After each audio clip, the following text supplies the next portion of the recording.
Assalamualaikum warahmatollahi wabarakatuh.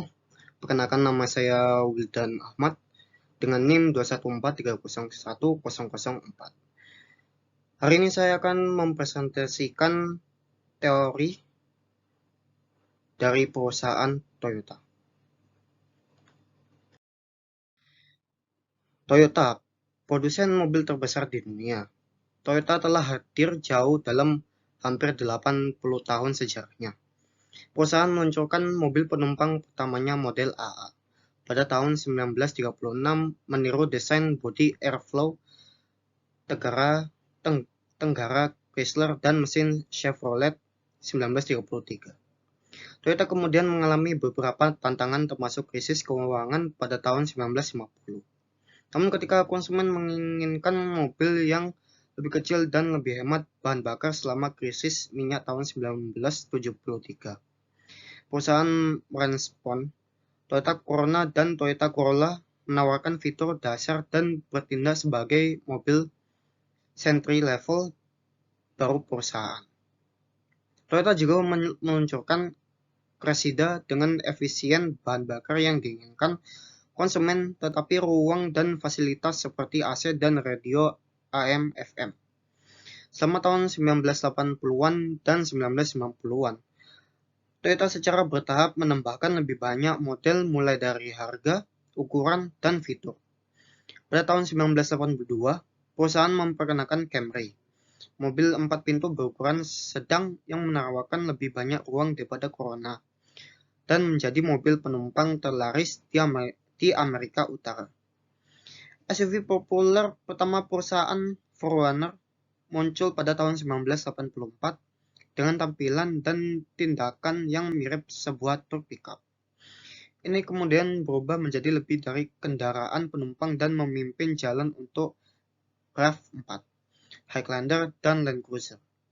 Toyota juga memperkenalkan truk pickup berukuran penuh Tundra masa kini dan beberapa mobil sporty dan terjangkau yang menyasar kaum muda.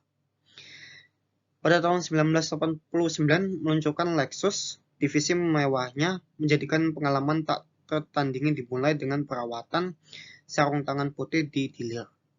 Namun Toyota memahami bahwa setiap negara mendefinisikan kemewahan secara berbeda. Amerika Serikat itu berarti kenyamanan ukuran dan ketergantungan di Eropa. Perhatian terdapat detail dan warisan merek. Akibatnya perusahaan memvariasikan iklannya tergantung pada negara dan budaya. Pada tahun 1997, Toyota meluncurkan Prius, mobil hibrida pertama yang diproduksi secara massal seharga $19.95 antara Corolla dan Camry. Fokus perusahaan yang tajam pada pengembangan mobil energi bersih tepat waktu. Sebelum Prius generasi kedua masuk ke showroom pada tahun 2002, dealer telah menerima 10.000 pesanan. Selama dekade berikutnya, Ford, Nissan, GM, dan Honda mengikuti Prius dengan model mereka sendiri. Toyota juga mulai membuat kendaraan untuk spesifikasi tertentu. Kelompok sasaran seperti Scion untuk dewasa muda. Setelah mendapatkan pasar yang menginginkan lebih banyak personalisasi, perusahaan sekarang membangun mobil monospeed di pabrik hanya dengan satu trim level yang lengkap, memungkinkan pelanggan memilih dari lusinan elemen kustomisasi di dealer. Toyota memasarkan Scion di acara musik dan memiliki ruang pamer di mana anak muda merasa nyaman nongkrong dan bukan tempat di mana mereka hanya menatap mobil, kata Wakil Presiden Scion Jim Letts.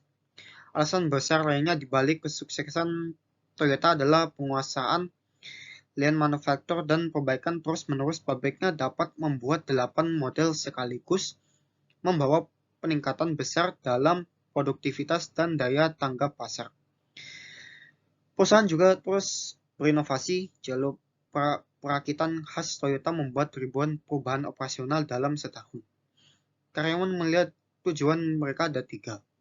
Membuat mobil lebih baik, dan mengajar semua orang cara membuat mobil lebih baik. perusahaan mendorong memecahkan masalah selalu berusaha untuk meningkatkan proses yang meningkatkan semua proses lainnya.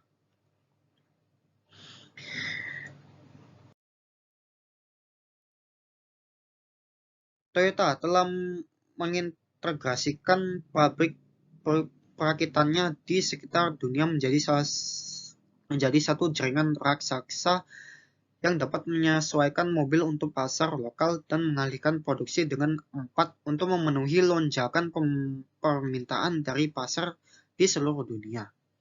Dengan demikian, perusahaan dapat mengisi ceruk pasar dengan murah saat mereka muncul, tanpa membangun operasi perakitan yang sama sekali baru. Jika ada pasar atau segmen pasar di mana mereka tidak hadir, mereka pergi ke sana, kata Tatsuo Yoshida, analis otomotif di Deutsche Securities Ltd. Selama bertahun-tahun, mobil Toyota secara konsisten peringkat tinggi dalam kualitas dan keandalan. Pada tahun 2009 dan 2010, namun perusahaan menarik lebih dari 8 juta mobil karena kemungkinan masalah yang dirasakan mulai dari pedal akselerator yang menempel hingga akselerasi mendadak hingga gangguan perangkat lunak dalam sistem pengereman. Merek Lexus, Prius, Camry, Corolla, dan Tundra semuanya terpengaruh. Selanjutnya, Toyota kehilangan miliaran dolar ketika gempa bumi dan tsunami di Jepang menghancurkan pabrik-pabrik, perusahaan, dan pemasok suku cadang pada tahun 2011. Presiden TMC Akio Toyoda berkata, kami telah menghadapi banyak tantangan sejak 2009, tetapi telah belajar pelajaran berharga termasuk perlunya Toyota untuk mempertahankan pertumbuhan yang berkelanjutan. Terlepas dari tantangan ini, Toyota berhasil mengatasi kerugiannya. Fokus yang kuat pada kendaraan hibrida telah terbukti menguntungkan dan membantu perusahaan bangkit kembali. Ini menjual unit ke-4 juta pada tahun 2012 dan berencana untuk terus berinovasi hibrida.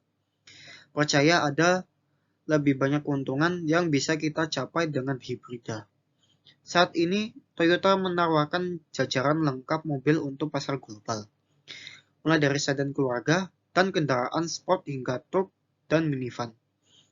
Pada tahun 2013, perusahaan memperoleh lebih dari 22 triliun yen atau 217 dolar miliar dan menjual 8,87 juta mobil, melampaui General Motors untuk menjadi pembuat mobil terbesar di dunia. Jadi pertanyaannya adalah, Toyota telah membangun kapasitas manufaktur yang sangat besar yang dapat memproduksi jutaan mobil setiap tahun untuk berbagai macam konsumen. Mengapa ia bisa menjadi jauh lebih besar daripada pabrik lainnya? Jadi, karena menyediakan mobil yang memiliki titik harga berbeda yang sesuai dengan konsumen yang berbeda. Mereka menganalisis apa yang diinginkan pelanggan dan mereka memberikan sesuai dengan kebutuhan mereka.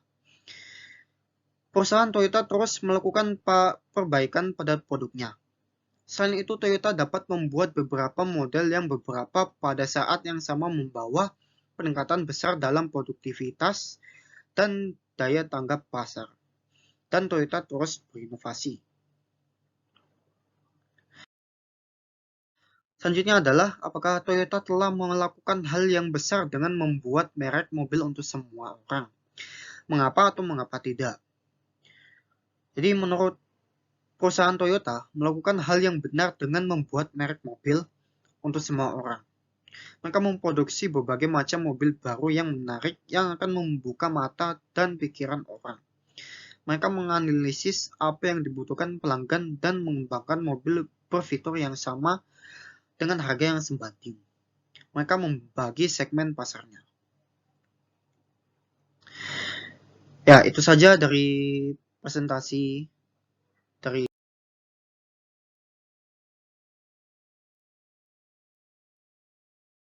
teori dari perusahaan Toyota.